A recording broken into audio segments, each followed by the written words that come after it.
بسم اللہ الرحمن الرحیم۔ قسط نمبر 833 جماعتی زندگی سے متعلق احکام، رسول کا بلاوا، حضرت عبید اللہ بلیاوی رحمۃ اللہ علیہ۔ دعوتی کام اور اس کا اسلوب۔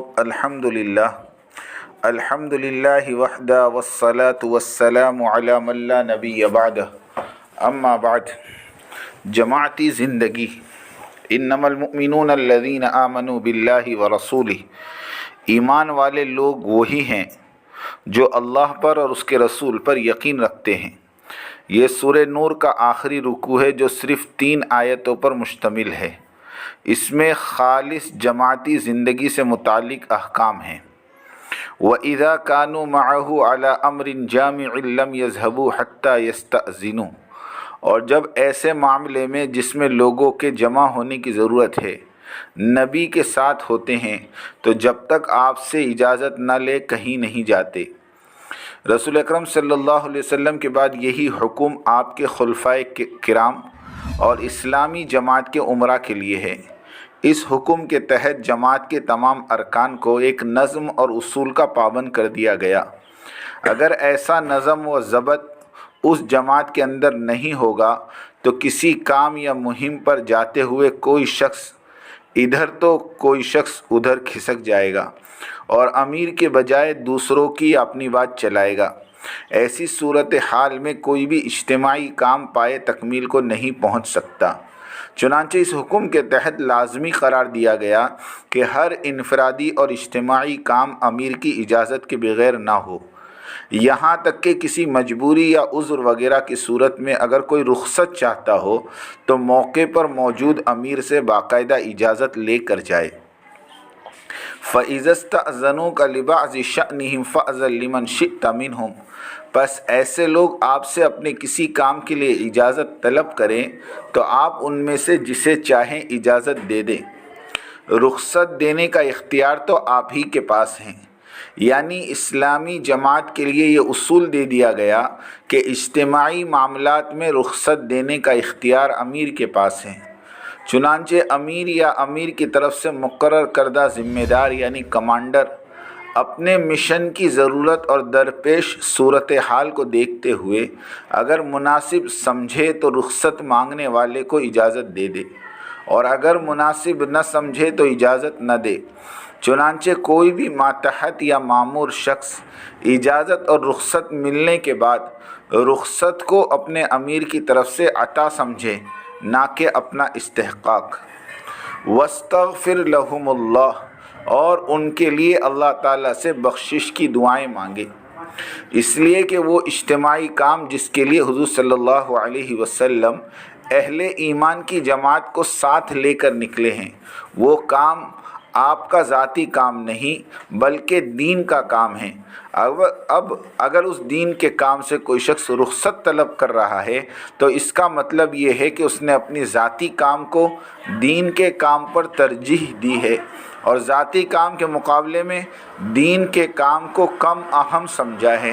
بظاہر یہ ایک بہت سنجیدہ معاملہ اور نازک صورتحال ہے، اس لیے فرمایا جا رہا ہے کہ ایسے لوگوں کے لیے اللہ سے مغفرت کی دعا کرے۔